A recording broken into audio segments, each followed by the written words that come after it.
Play all your favourite slots at your nearest Admiral Slots Casino, with prizes of up to £500 on great games like Tie Flower, Burn 'em Up, Sizzling Hot, and Piggy Prizes Wand of Riches. It's playtime at our Admiral casinos across East Yorkshire, including our brand new venue on Westborough, Scarborough. If you're ready to play, spin safe at Admiral, where our friendly team are on hand to help you play responsibly and stay within your limits. Over 18s only. Please gamble responsibly.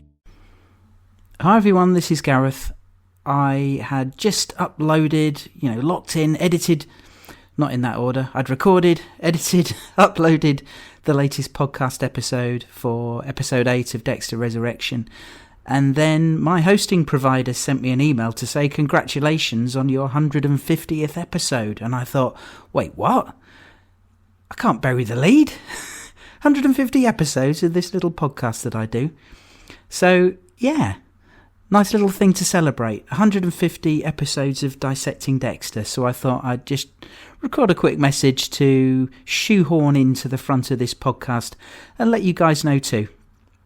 150 episodes over 15 years. That's, well, for me, that's not bad going. And I know there's been some slow spells, but hey, it's a big number and I'm raising a glass to celebrate tonight.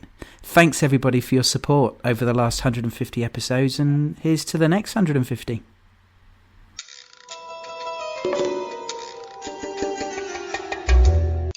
Hi everyone, and welcome back to Dissecting Dexter, the internet's longest running Dexter podcast, a fact that I am still very proud of.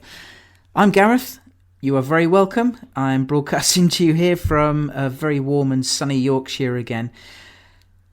So I had prepped a jokey, light-hearted intro this week, but then some news dropped on Friday that completely changed the mood in the Dexter community. And I don't just mean among the fans. It properly pulled the rug out from under us all. We will be talking about Dexter Resurrection as normal, but we need to spend just a few minutes talking about Original Sin. I'm sure most, if not all of you, will already know Paramount have sadly cancelled Dexter Original Sin after one season. As it stands, there will be no more. On the bright side, we did get one season, one very good season of television, and they are pressing ahead with work on Resurrection Season 2, and they're planning to get the writers' room back in action soon, so that's the good news. Obviously, this is still hugely disappointing for all the fans who enjoyed Original Sin Season 1. It took us all by surprise. Now, we've said on this podcast many times, it was a show we never thought we needed, but once we watched it, it was a show we didn't realise we wanted and didn't want to be without. In many ways, I thought it was a triumph. Massively entertaining, wonderfully portrayed by a new cast playing familiar characters so well. And we were back in the nostalgic setting of Miami Metro. Travis, when I spoke to him offline about it, he put it well. We spoke about it obviously on Friday after the news broke. He said it scratched an itch that Resurrection doesn't, and I think that's a great way to put it. It doesn't detract from Resurrection in any way, as that's been great and is great in its own right, but the two could complement each other in a very cool way. And there were some interesting stories to tell. The fleshing out of Brian Moser was one of the highlights of the season, and I'm sure there was more to come. There was a mystery teased, perhaps fueled by our own theories, about the fate of Harry and whether he really did end his own life. And on Harry, the show succeeded brilliantly at reframing this character and helping us understand him all the more. Credit to the writers, but also the terrific cast, not least Patrick Gibson, Molly Brown and Christian Slater. I say it's disappointing for fans, but we must remember that there was a whole cast and crew there who worked on the show and were preparing to come back for a second season. I mean, that's people's jobs, their livelihoods, and I'm so sorry that this has happened to them. I hope they can all go on to find something else soon. maybe some will be working on Resurrection, which is now being brought forward. So for that, I imagine will they shoot after Christmas again and then streaming next summer? No dates have been announced though, so this is just a guess. But this was a shock to cast and crew. I don't think they saw this coming.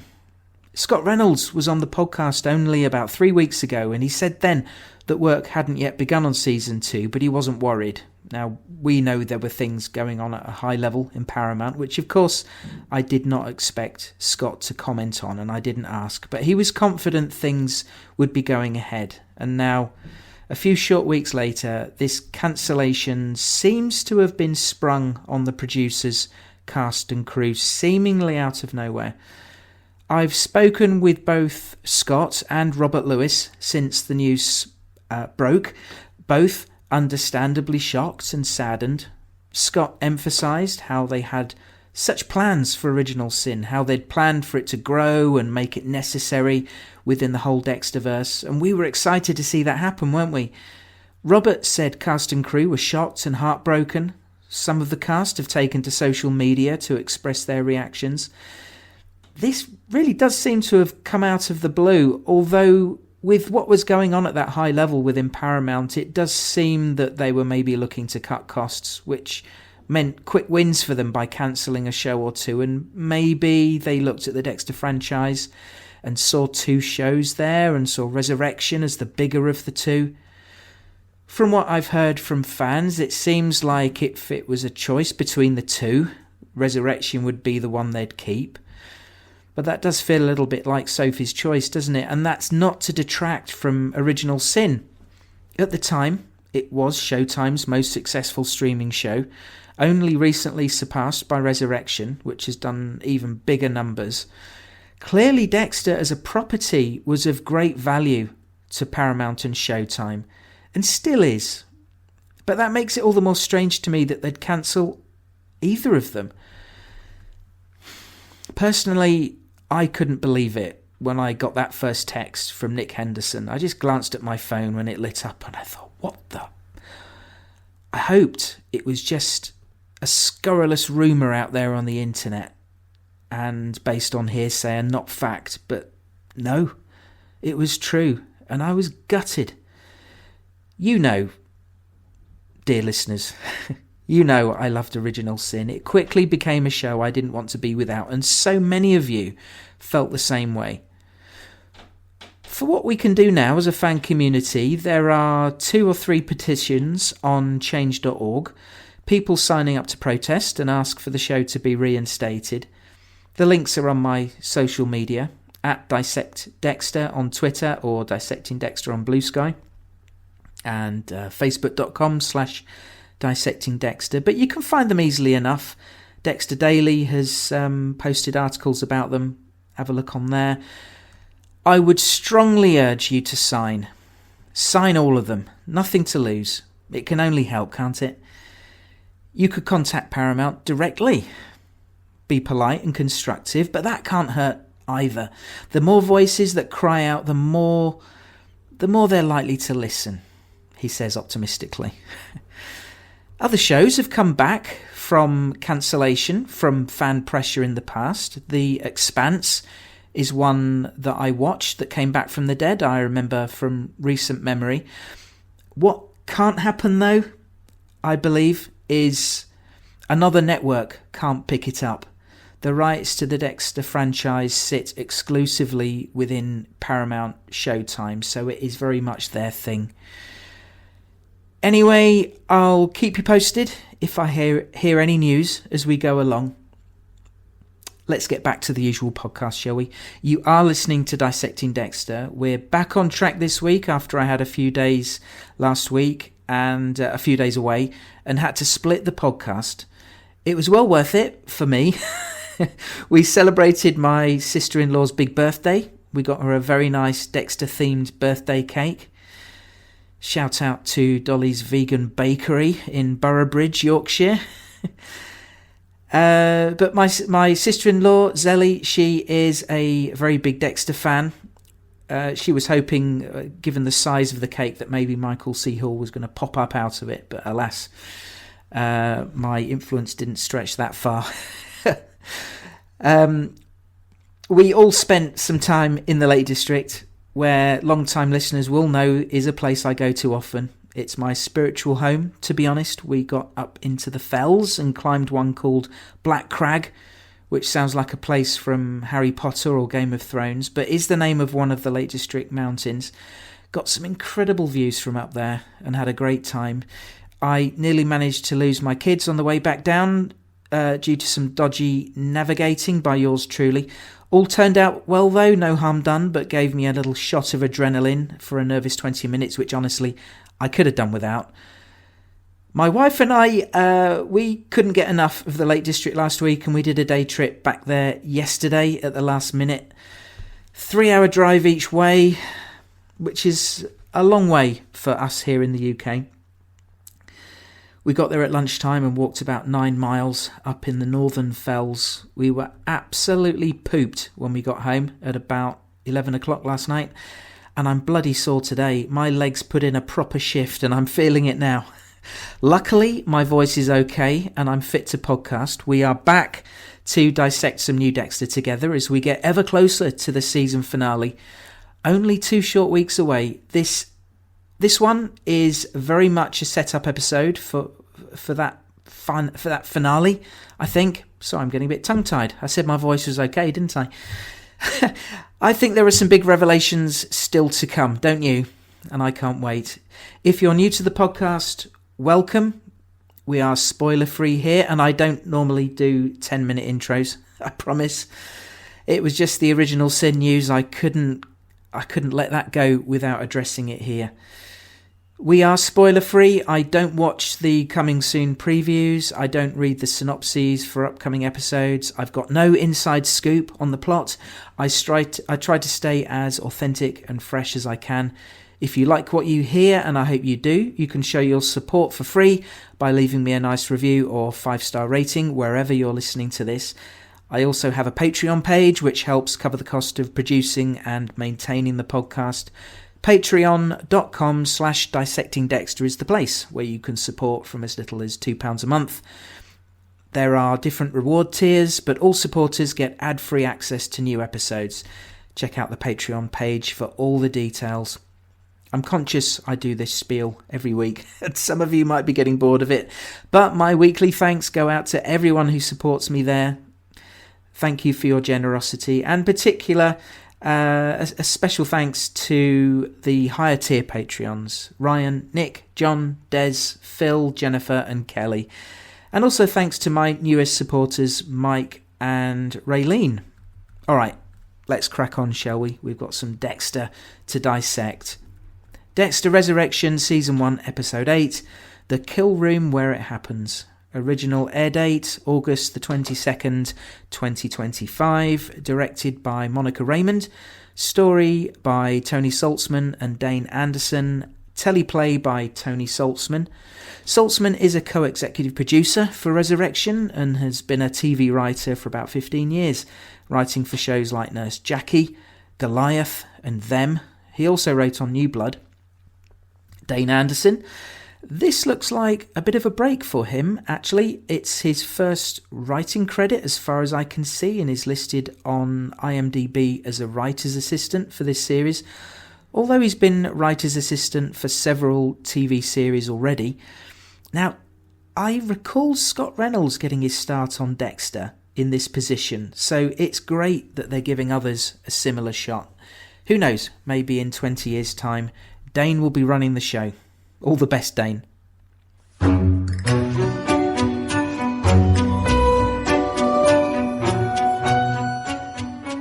We start with Batista. He's doggedly following the breadcrumbs and keeping a very keen eye on the tracker he left in Dexter's car. It was pointed out that they were AirPods. Now, we've got a little bit of feedback from Travis later about this, so I'll let him talk about that.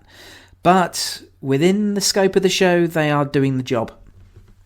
I thought Batista's showing excellent detective skills here, logically tracking Dexter's regular movements. So anything...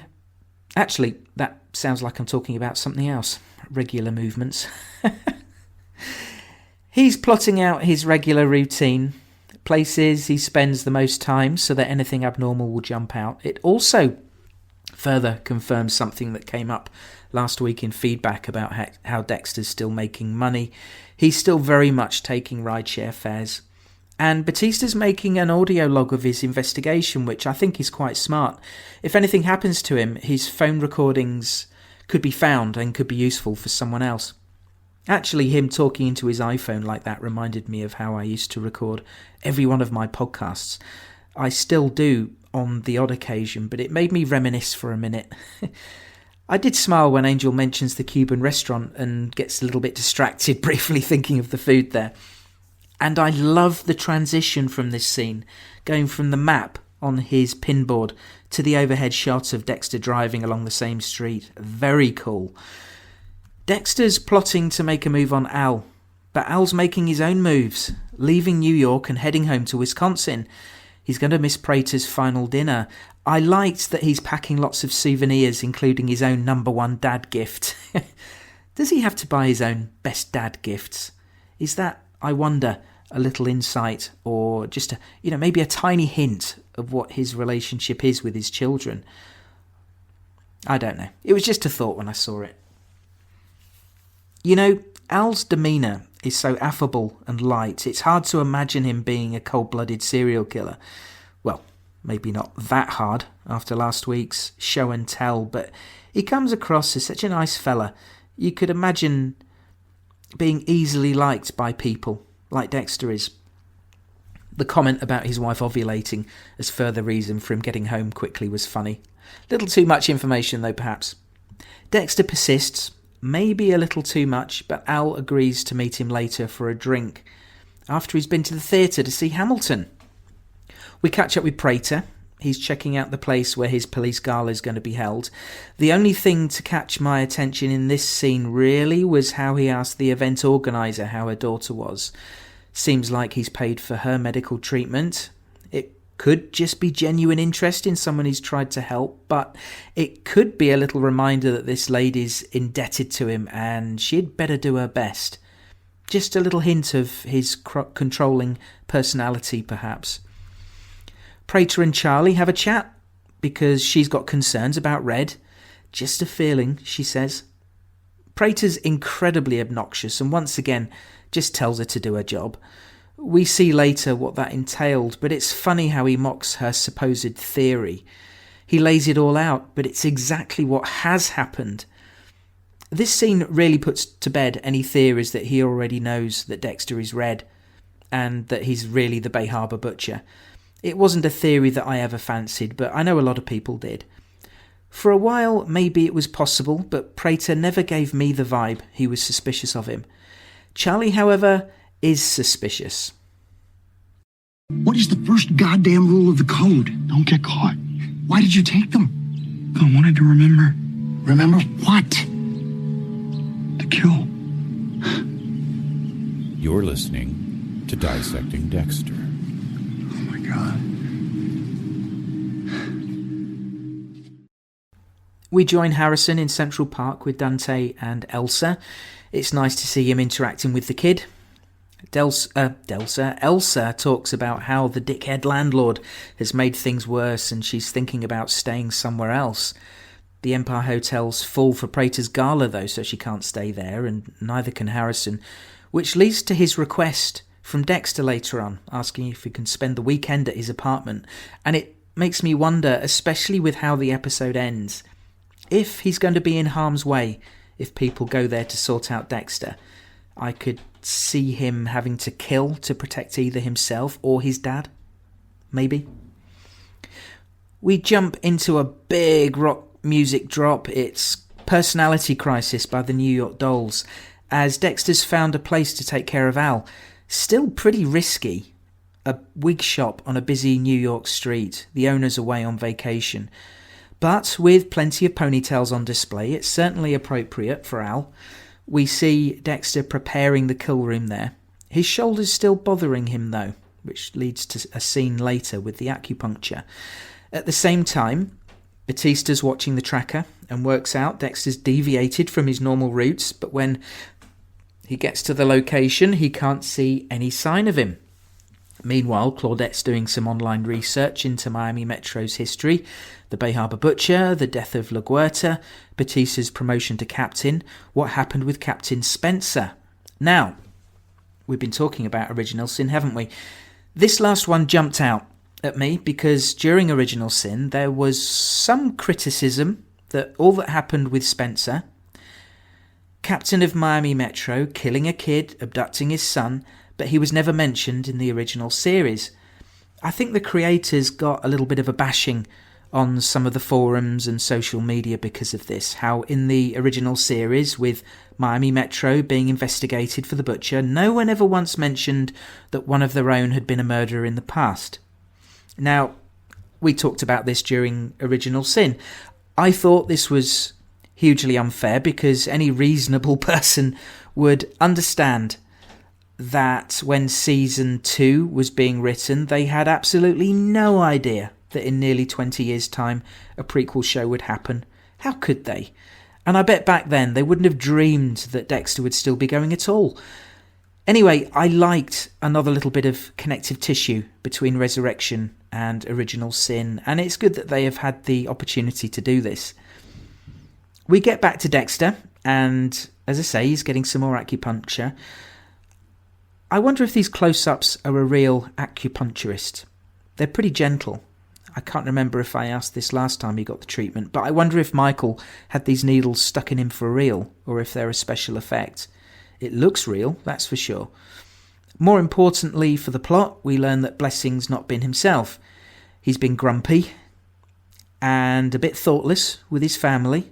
A little bit neglectful, maybe. I mean, we can cut him some slack. He's still grieving his mother, the person he said himself was his rock, and all that she meant to him. Dexter knows this and says as much, but lets it slip to Joy that he was a child soldier. Now, she didn't know this, and that's the problem. Blessing said how he wanted to keep that part of his life separate, but Dexter couldn't have known his closest family didn't know this. So he puts his foot right in it, and Joy's really, understandably upset.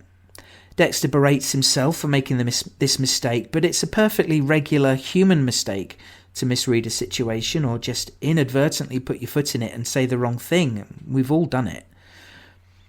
Dexter and Harrison meet up, and Harrison explains about the landlord. Dexter offers to help, but in a non-lethal way. However, when Dexter's doing some research into this guy, Vinny, we see his negligence as a landlord has caused harm and even death to some of his tenants. You can see Dexter wondering whether the guy might meet the code. Harry steps in and talks sense, though. Dad, these feelings I can't ignore them. You taught me the code to help me channel my urges. What's the point if I can't even use it? Killing a person, it's not that simple. Once you do it, it can't be undone. You're listening to Dissecting Dexter. There's a spanner in the works with Al. He says he's not a fan of rap and hated Hamilton, which I thought was pretty funny.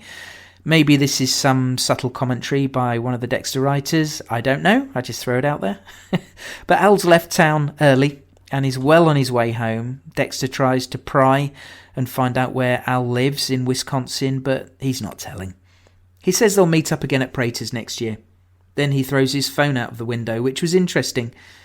Maybe he's just cautious, and I believe they get a new phone for every time they come to Prater's in New York. So I guess it's some kind of burner. I also later wondered, given the final scene with Prater, if maybe he got a tip-off and he was advised to leave immediately, and maybe we'll find out. In the meantime, do you think Dexter's murder horny? Next day, Blessing's really angry about Dexter's slip-up with Joy. He never wanted his family to know what happened to him, and he feels betrayed, which is strong words. I suppose this could be the end of the friendship. I half expected him to ask Dexter to move out of the apartment as soon as possible. So we're seeing a slightly different side of Blessing here. As I say, he's grieving, and we know how close he was to his mother and what she meant to him, how she helped him. Does this scene make him any more likely to be the Ripper, to fit in with one of the big theories out there? For me, personally, honestly, I would say not, but at the same time, this could be building up to something where Blessing's rock has gone, the only thing that was helping to keep his darkness at bay and prevent him killing, and now he's winding up again. Will something happen in the next episode where the Ripper suddenly strikes again and claims another victim? I can quite see that happening. In my heart, though, like I said in previous weeks, I like Blessing and I just hope he isn't the Ripper. But I have a nagging feeling that it might turn out he is, but it wouldn't be a surprise if the writers pulled the rug out from under us on this one. Dexter does some homework to arm himself for a chat with Vinny, the world's worst landlord. Harry appears and talks about how Dexter's trying to help other people with their relationships and that's new ground. I suppose it is. He's certainly offered some bad advice before, to Deb many times in particular, but usually only when he's asked for it. Maybe we'll get some examples in listener feedback, but I don't remember him ever being particularly forthcoming with advice in the past, apart from Harrison more recently. But then again, my memory, God, it's getting a bit flaky these days, so I could be forgetting something. I loved how Dexter told Harry, "Go away, Dad." He sounded like a teenage boy there. So Dexter goes to see Vinny, hoping to do things the right way, but the guy doubles down on his claim to be douchebag of the year. I'm sorry, but his call ran long and he's late for lunch. Is there a day next week that works for you to come back? Excuse me, you can't go in there. Excuse me, sir. The hell is this? I need to speak to you about an issue in one of your buildings. Sorry, you with the city? No. Are you a lawyer? Nope. Then get the fuck out of my office. Fuck, Leanne.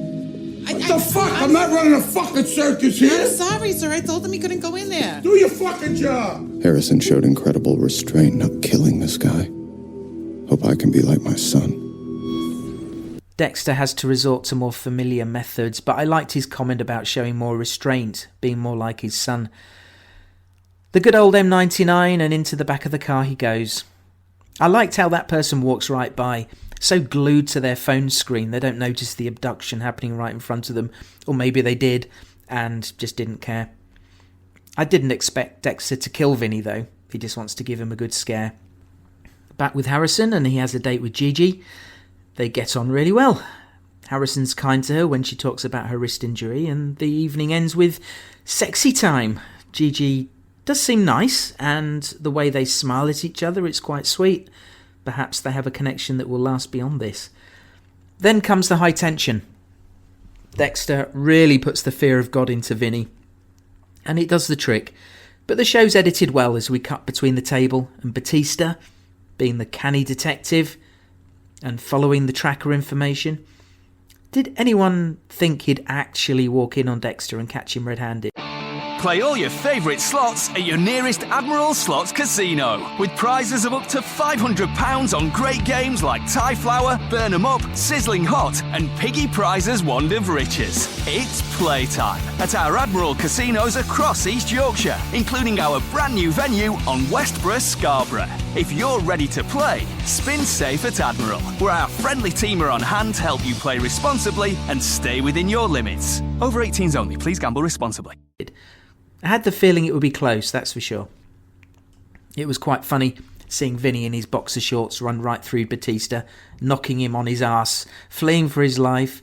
Dexter gets away, of course, but for Batista it gives him the proof, he believes, that he'd been looking for. He must know now that Dexter is the Bay Harbour Butcher, but unfortunately for him, when Wallace and Oliver get there, he presents it all to them and they're cynical. Perhaps Wallace paid too much attention to what Dexter said last episode about Batista becoming obsessed and going off the rails a bit.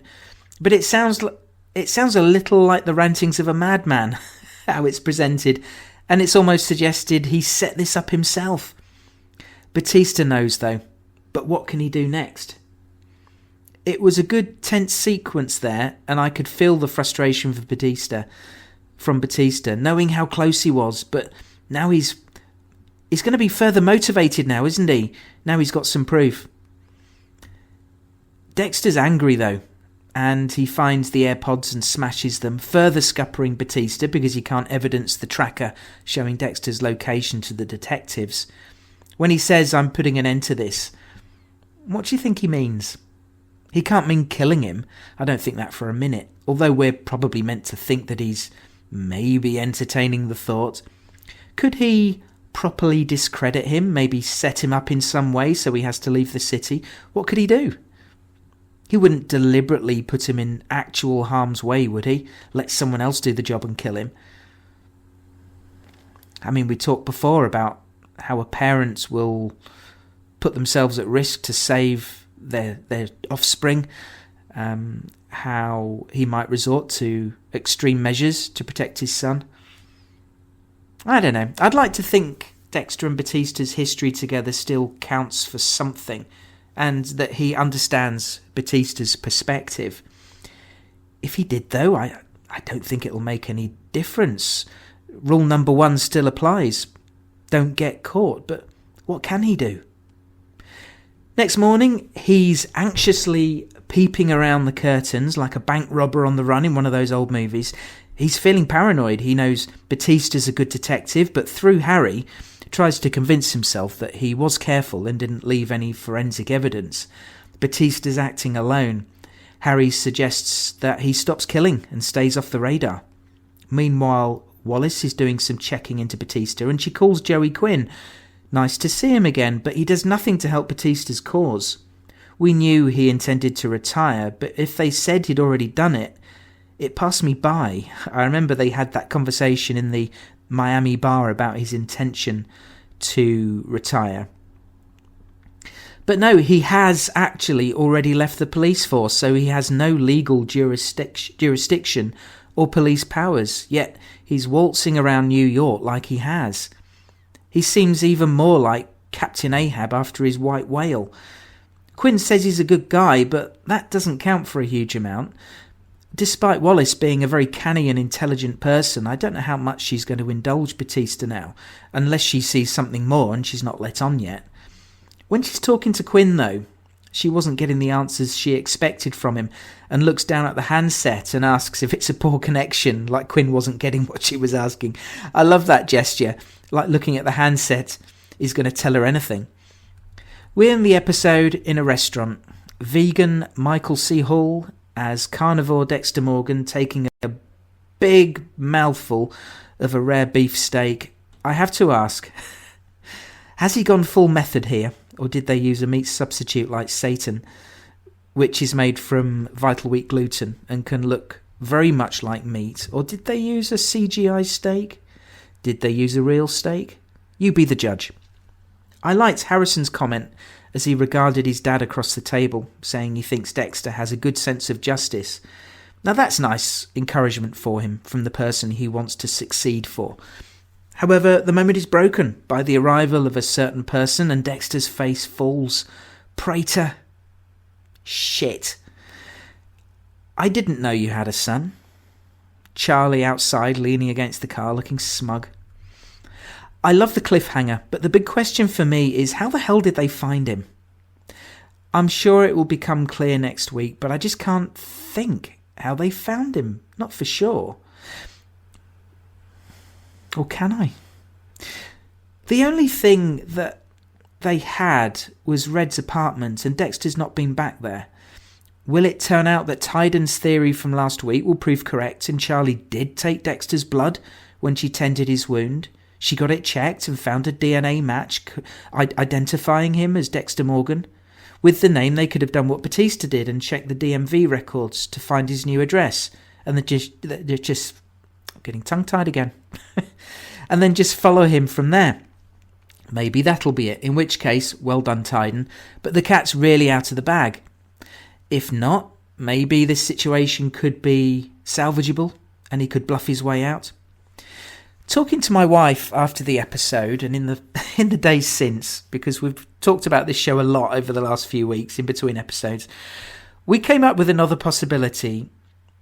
What if Al told Charlie he was going to see Hamilton and meet Red afterwards for a drink?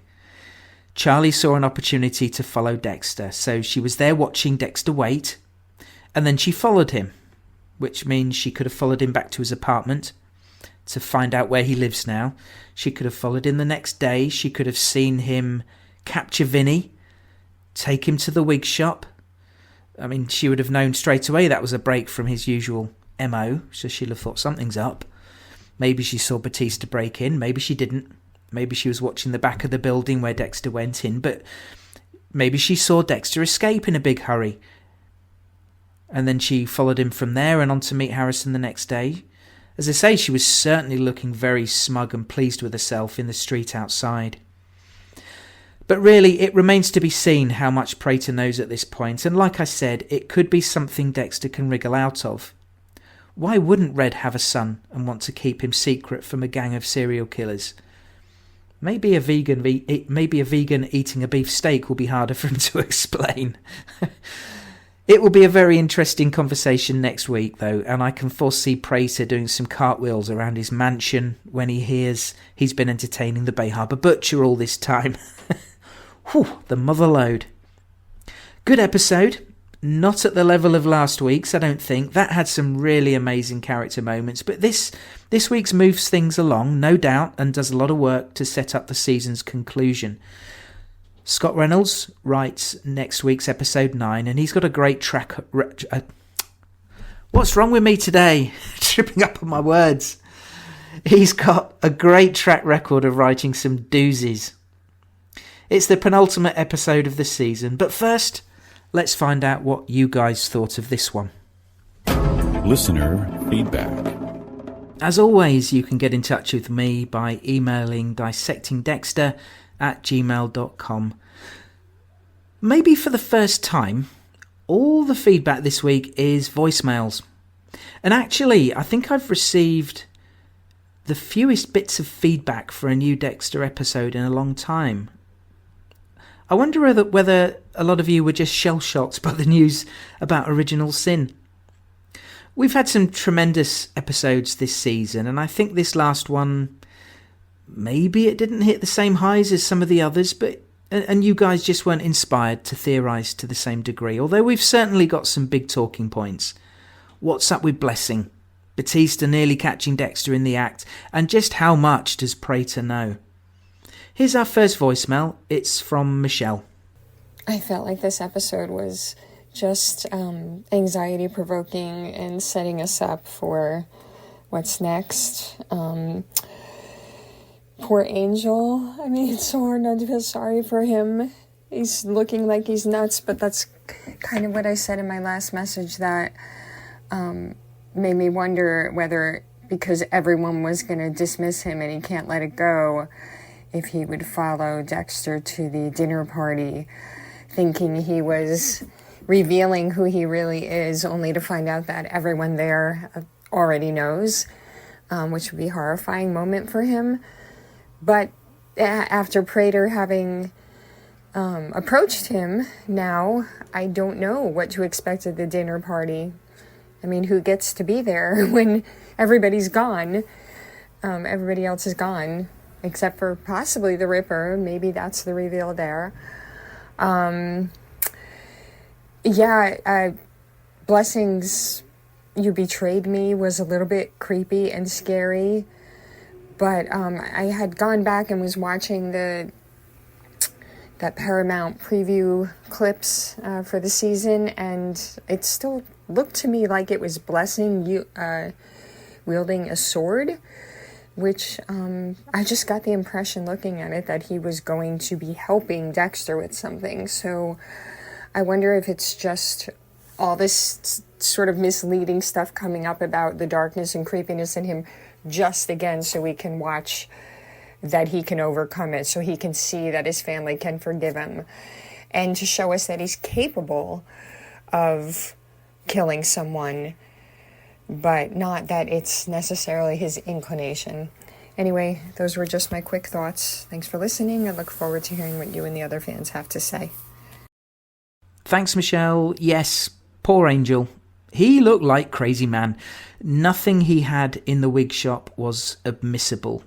Nothing about that tracker. He had nada, zip, nothing to show the detectives except a room covered in plastic. And on top of that, he's acting as an ex-police officer, not a serving one, so he must be on some dodgy ground, breaking and entering and so on.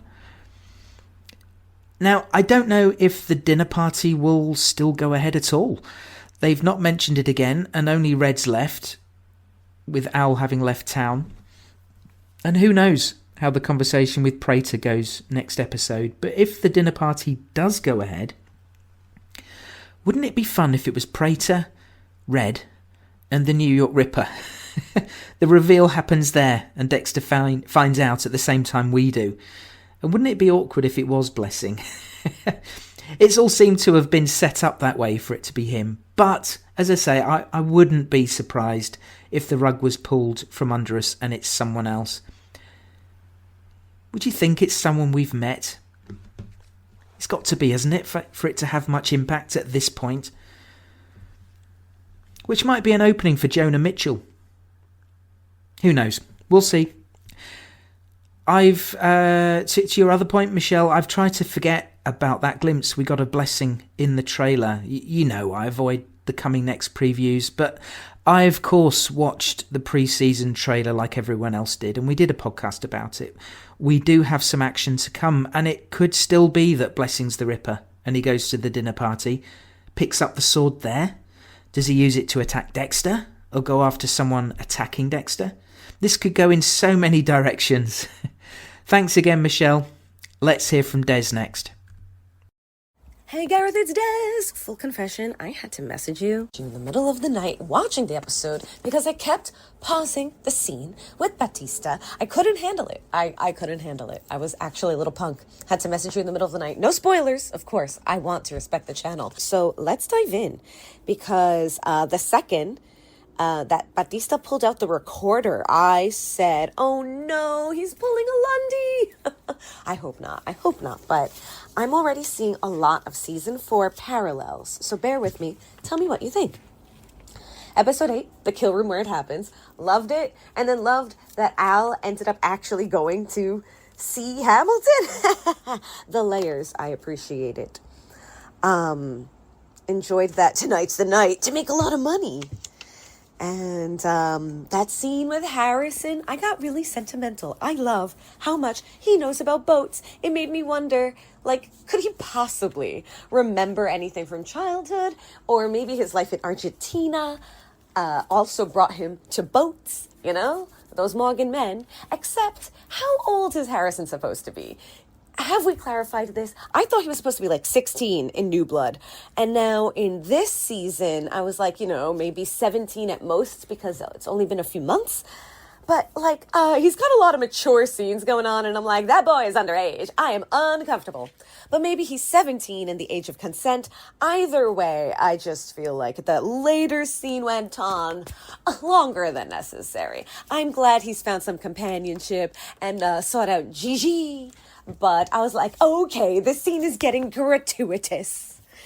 I was amused, but yeah, didn't need it that long. Oh, the scene where Dexter accidentally rats out Blessing.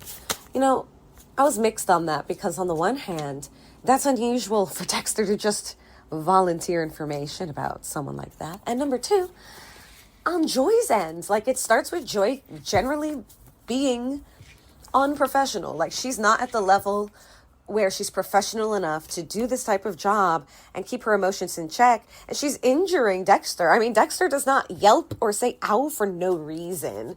I don't know if you've ever done acupuncture.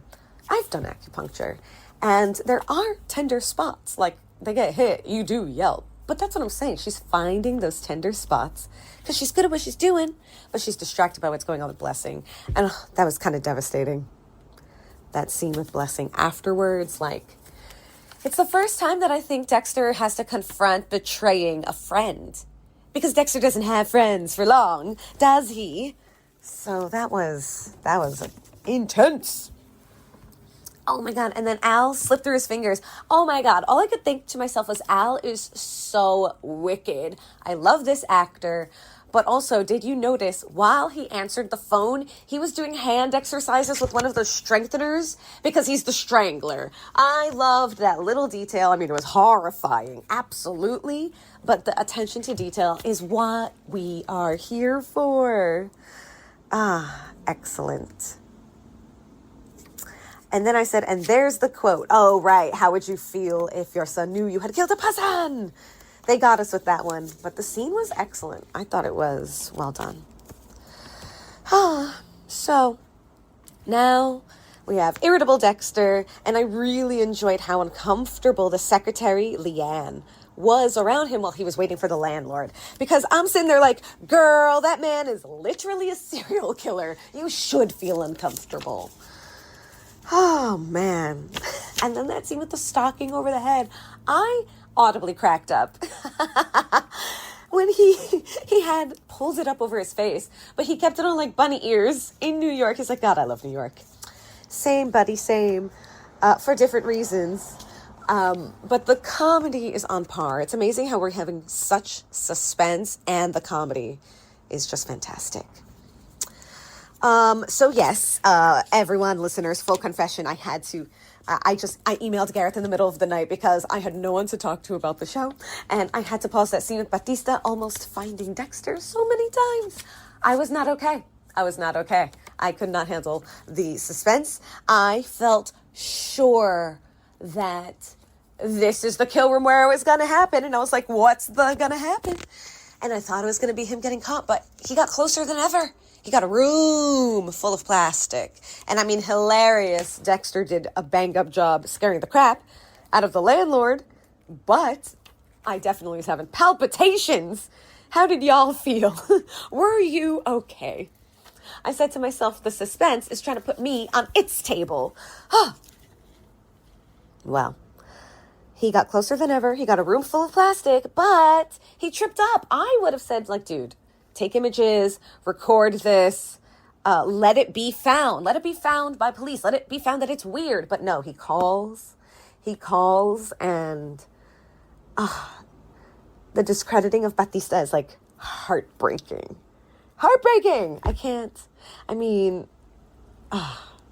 especially he goes to show them the tracker. But finally, Dexter has found it. Dexter, that was a white case popping in your black lining. I think this is just further proof of Dexter's decline. We're seeing it.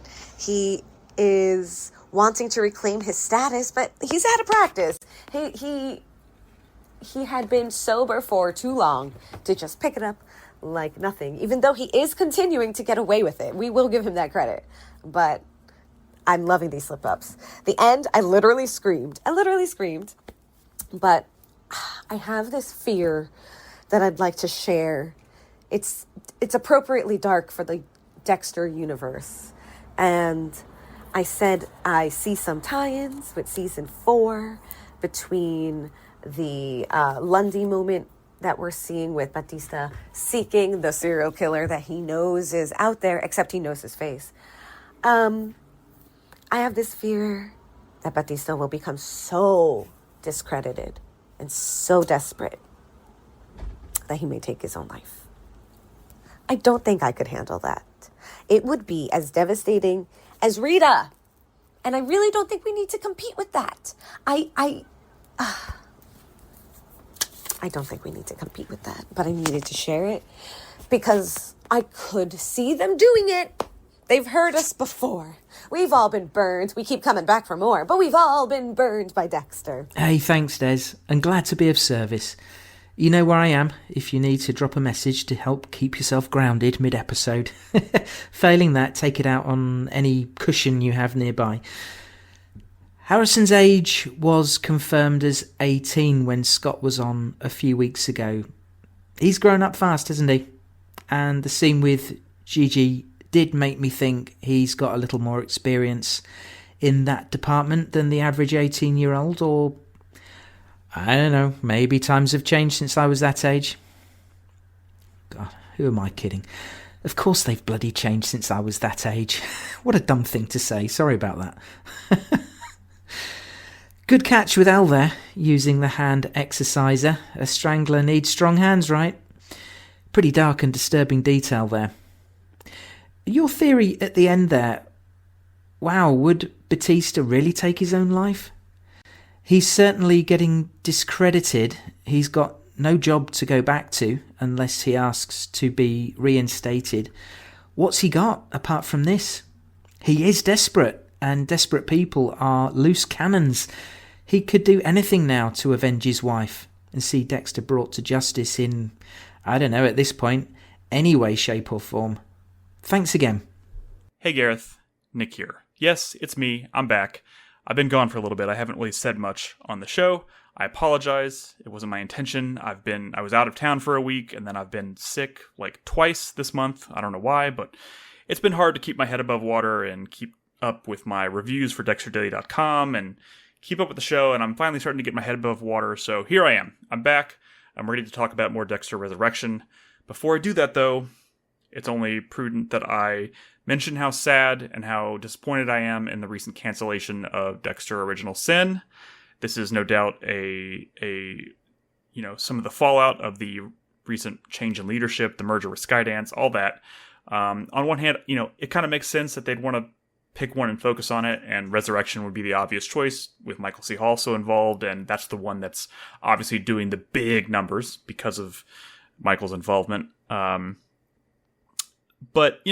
it's still really disappointing because I think there was so much potential with that show. We've talked about it so much here, and they already did the hard, near impossible job of winning over audiences and proving to skeptical fans that other talented actors can step into these iconic roles, and people were on board, and I'm really bummed to see them step away from that. So John and I at DexterDaily.com did decide to start a petition, and I don't usually put a lot of faith in these kinds of things. I'm not saying it's necessarily going to make a difference here, but I also couldn't do nothing. So we started a petition.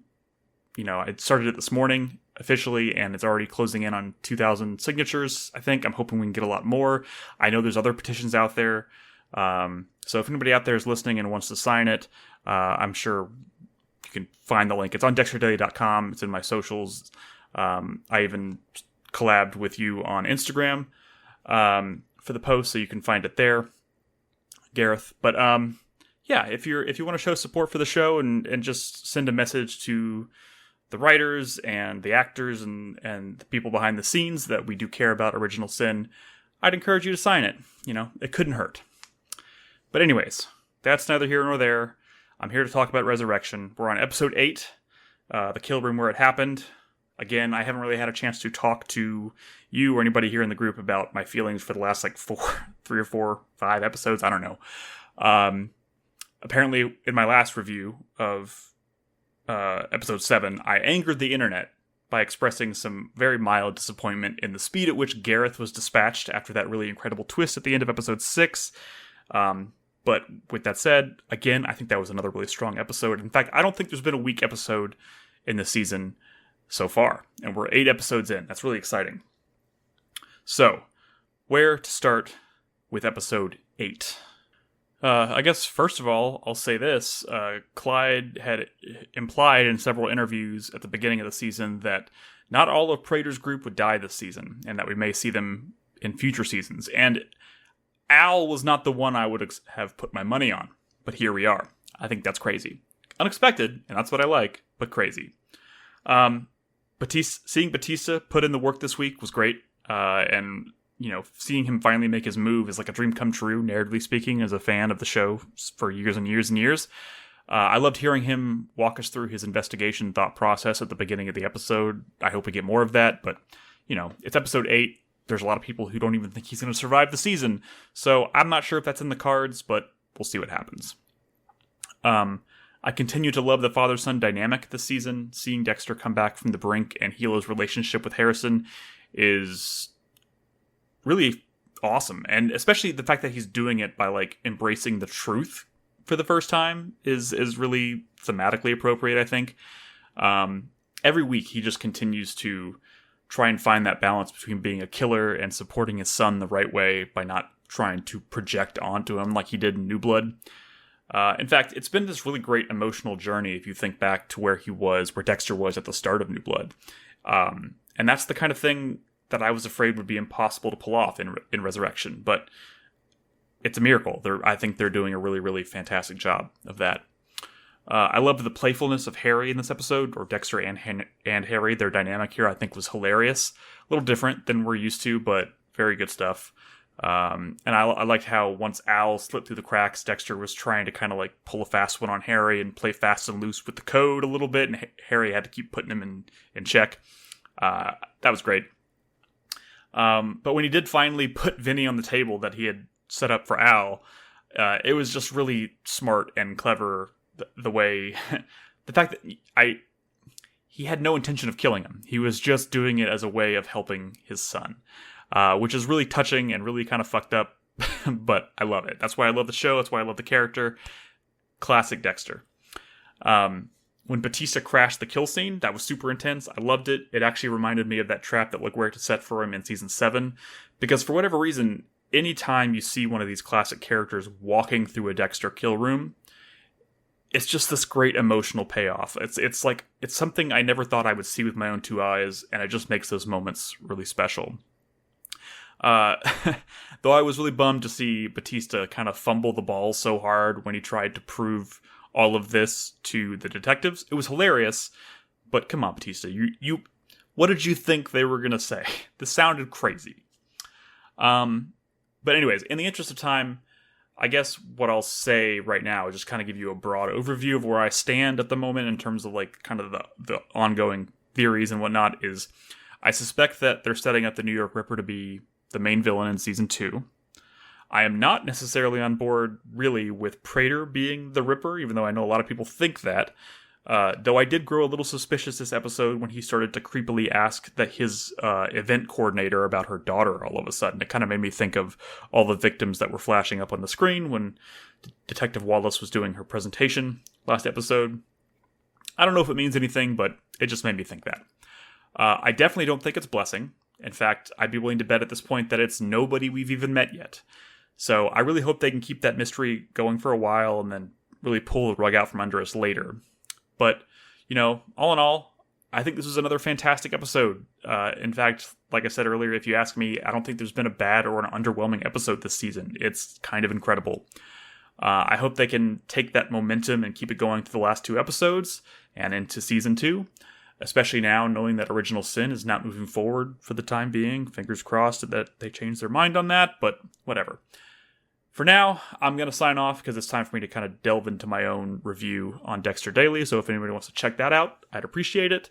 And I'll try and keep it shorter next week. But yeah, thank you, Gareth. I look forward to hearing from everybody else. Cheers. Thanks, Nick. Sorry to hear that you've not been well, but I hope you're fighting fit again. I'm with you about this season. It's been so strong and not a weak episode among them. So, Batista, I also really enjoyed him talking us through his detective process at the beginning. It was a really cool way of letting us in on what he's doing, trying to work things out logically. As I say, we know he's a good detective and wouldn't be captain if he was a deadbeat. I'm sure even Tom Matthews was a decent officer at some point.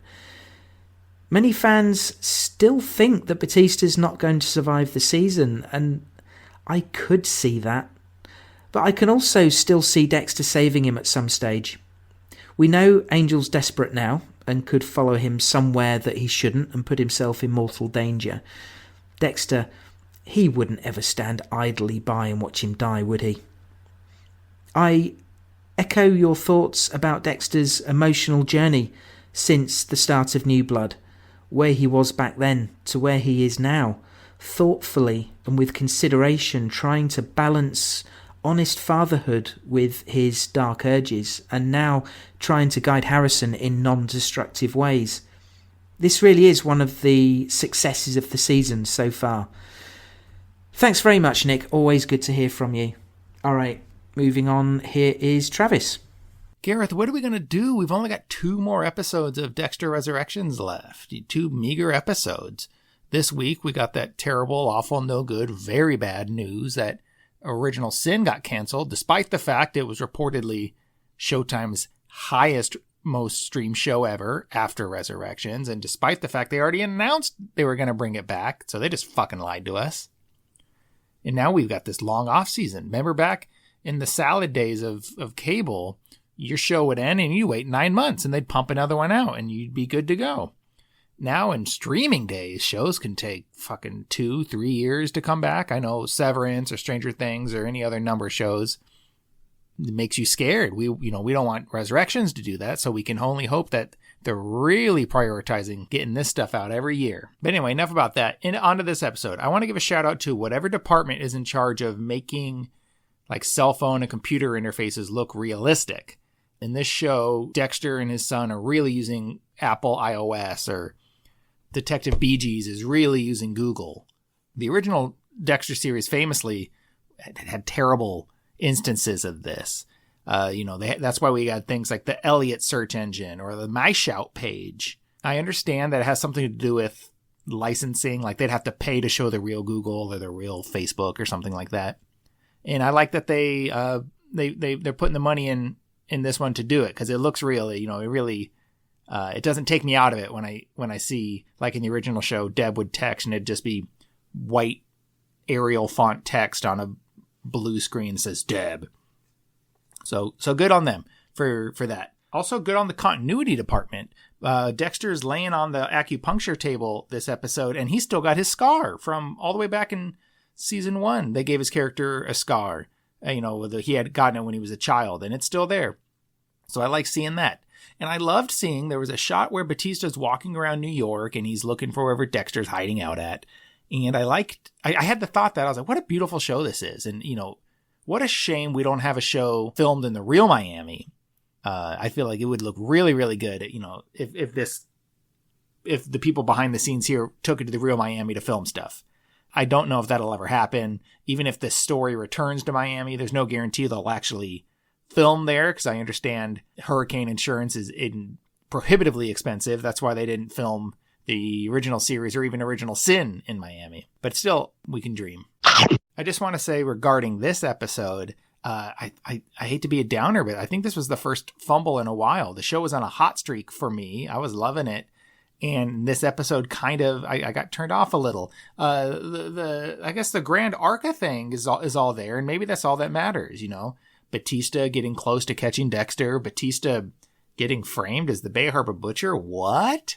That's all good and interesting, and maybe I'm nitpicking, but I'm just getting a whiff of like the old Dexter ways, the hand wavy stuff that is done for just like plot purposes that doesn't really make sense, and it feels like the writers didn't do their homework or just didn't care. What I mean is, like, dude, Angel's AirPods, I can't be the only one who's going to bring this up.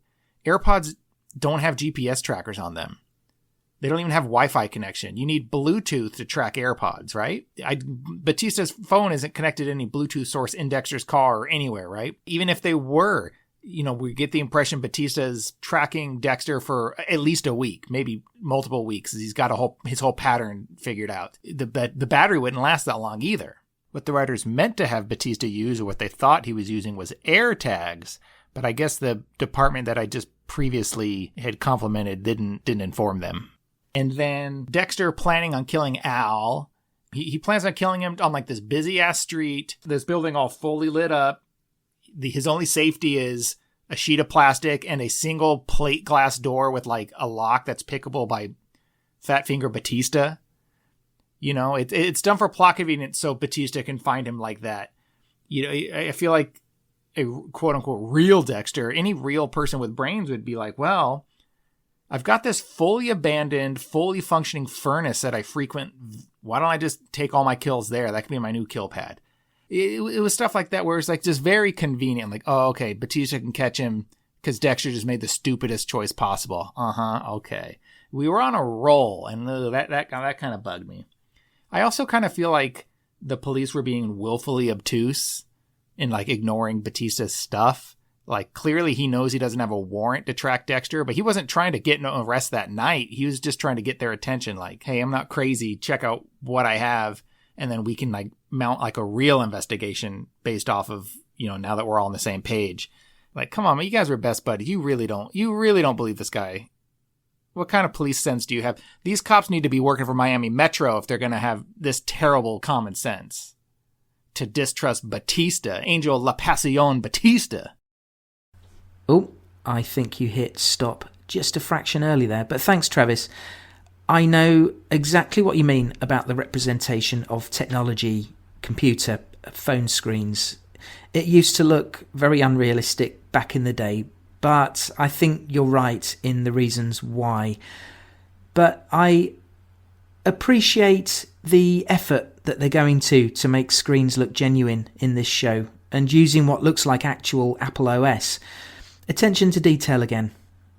And then you talk about something where the attention to detail maybe falls down a bit with the AirPods. Maybe some wires got crossed or something. Maybe Batista misspoke. I don't know. Something we just need to let go. Using the wig shop ground your gears a bit. Now, you know as well as I do, we've seen Dexter take risks many times with choices of kill room that seem too exposed. Original Sin did it early in its season with the arena, and Nick, I think, said at the time that this is a show that does dip a toe into fantasy a little bit from time to time, so maybe we can allow them to swap a little realism for spectacle on occasion. That's not to say a wig shop is a big spectacle, but we understand the connection to Rapunzel, who the room was originally intended for, of course. Your feelings are perfectly valid. Just for me, it didn't bother me massively. I did think it was risky, being a storefront all lit up on an otherwise pretty dark row of storefronts, but this is Dexter, how he operates sometimes. I take your point about Batista and how the detective seemed quite obtuse. I agree there. I thought Wallace especially she'd see past how crazy it looked from the outside and think more deeply into it. Maybe pick up on his sincerity and think things through logically and rationally. She's looked into Angel's reputation. We saw her researching. She knows he's got a good career history and isn't someone prone to just flying off the rails no matter what Dexter said. All right, let's hear from Maria. Hi, Gareth, and everybody in the Dissecting Dexter community. I am so happy to be here. It's exciting to be submitting my first voice note, something I've fantasized about doing since, probably the first coverages of New Blood, which is when I've been a listener since, and I've enjoyed the podcast and everyone's comments so much. It really is a sense of community, so thank you, Gareth. I've been a fan of Dexter since 2011 when I watched the whole series up until then, and season 6 was just about to start airing live. So that's a little bit about my origins. And on the topic of origins, I mean, let's take a moment to digest the news of Original Sin being canceled. I really hope that there's still a chance for this decision to be reconsidered, to be reversed. I really believe that Dexter Resurrection is running in part because, Original Sin is lifted it here.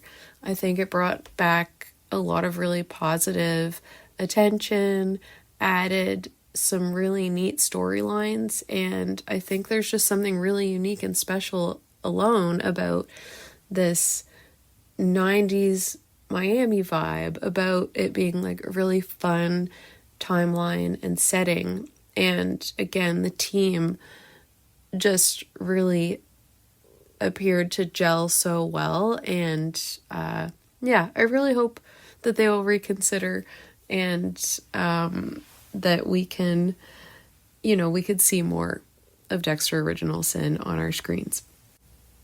Okay, so now let's move on to this week's episode of Dexter Resurrection, which I am absolutely loving this series. It has my heart. It's covering topics in my world that I never thought would cross, including Hamilton and astrology. So I'm having so much fun watching what they've been creating with this show. So I really just want to touch on the New York Ripper and Detective Claudette Wallace. I'm really enjoying watching the parallels play out between her and Batista on this long time search for what Batista calls closure. around this case, and I am so excited to see what they do with this story. You know, is she going to cross hairs with the New York Ripper? Is she going to find out who it is? Is there something here where maybe Dexter can play into helping solve it? You know, I don't know where it's going, but I'm really curious about it, and I love that parallel. I was doing my dishes the other day, and something popped into my head, like a theory about the New York Ripper that I have not seen anywhere yet, and I actually don't even want to talk about it or post about it, because if this is a twist they take, I think it could be extremely interesting and satisfying. And in the spirit of spoiler free, I think it'd be really cool if the integrity of sort of a reveal or a twist that's satisfying is better when maybe it isn't anticipated and discussed ahead of time, if that makes sense. So, but I've definitely been just like taking notes and seeing how things line up, and I'm really excited to see if this is a direction they go, and I will report back if so. Anyway, I'm also noticing that maybe there's like some chemistry or something going on or to come between Dexter and Charlie. I feel like maybe they actually stand for more of the same things than is maybe obviously presented or that is obvious to them. And I wonder if there would be a neat little teaming up that could happen between them. I'm so curious on Charlie's relationship with Prater. I'm starting to wonder, you know, is this some sort of sibling relationship, you know, where people can talk to each other in the way that he does to her, that Prater does to Charlie? Could there be something where maybe she really like owes him and owes it to him to keep him safe, you know, when she says that her role is to keep him safe? Maybe there's something more than just, hey, I'm paying you to keep me safe, right? So curious to see how that plays out. And finally, I just want to make note of Elsa's ponytail this week. I really didn't like how obvious it was, that high, beautiful ponytail. I really hope it's just a red herring to get us chit-chatting and that she is safe. Good thing that Al is on his way out of town. At least that's what we are led to believe. I'm not entirely convinced that that is the truth, so we will find out. But please keep Elsa and Dante safe. That is really something I would like to see happen. Yes, so thank you so much, everyone. And in the spirit of Hamilton, you know, I will take my shot and let Scott Reynolds and the producers and team at Dexter know that I am available for work, and I would love to be in the room where it happens, doing any of many jobs. So please reach out to Gareth for my contact information. A dream come true. I imagine this would be true for anybody here. So yeah, thank you so much, and look forward to being in touch next week. Thanks, Maria. Thanks so much for getting in touch. First-time voicemailers are always welcome, and I'm so glad to hear from you. I left your little job application in there. You did give me clearance to edit that out, but I thought if they're listening, I'm sure Scott and Robert will get a kick out of it. And who knows, maybe I'll get an email with a request for your contact details. Interesting thoughts about the Ripper, and you ask whether Dexter might help solve it in some way. Travis suggested just now that the Ripper's being set up to be the big bad next season, and that may be. It's also possible there's a reveal coming at Prater's dinner. Whether it's blessing or not remains to be seen, and I want to stress again, I quietly hope it's not him. But Dexter, with his undeniable excellent skills of analysis, he could decide to go after the Ripper. But what would motivate him to do that? The death of someone he knows at the hands of the Ripper, perhaps? It would be a shift, because we already know that the Ripper's not killed for some periods of time. Prater himself has his weapon. I did love you opting for discretion about your Ripper theory. That's brilliant. It made me smile. I also love that you've got so much confidence in it that you think it would be a spoiler to put it out there. But I absolutely know what you mean. We discuss all sorts of theories here, and occasionally one comes true, and you can argue that it's a little less of a surprise if that idea was already in your head. Please do report back if your idea becomes a reality in the show. And we'll believe you, honest. Your point about Charlie and Prater, I think she does owe him. I think he's paying her mum's hospital bills as part of her remuneration for working for him. So every time he's rude to her, she just has to suck it up and do what she's told. But if her mum died, maybe she'd be less inclined and we could see a shift in her.